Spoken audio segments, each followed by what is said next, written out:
আধিপত্যবাদের নিকষ থাবা থেকে মুক্ত হবার আকাঙ্ক্ষায় জেগেছিল ছাত্র জনতা। সেই দ্রোহকে বুকে ধারণ করেছিল শহরের দেয়ালও। শ্যাওলাজমা দেয়ালে ঠাঁই পায় প্রতিবাদী লেখনী।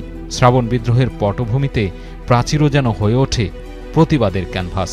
তুলির আঁচড়ে প্রতিবাদী গ্রাফিতি ছড়ায় রক্তিম আভা।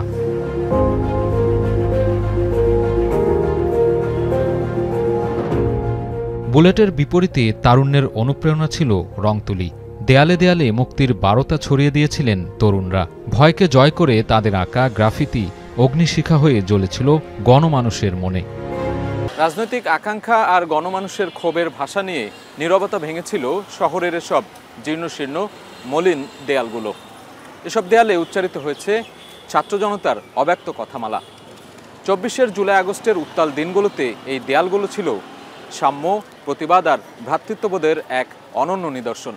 তবে এটি বাস্তব যে সময়ের পরিক্রমায় এই দেয়ালের অনেক গ্রাফিতি মুছে ফেলা হয়েছে।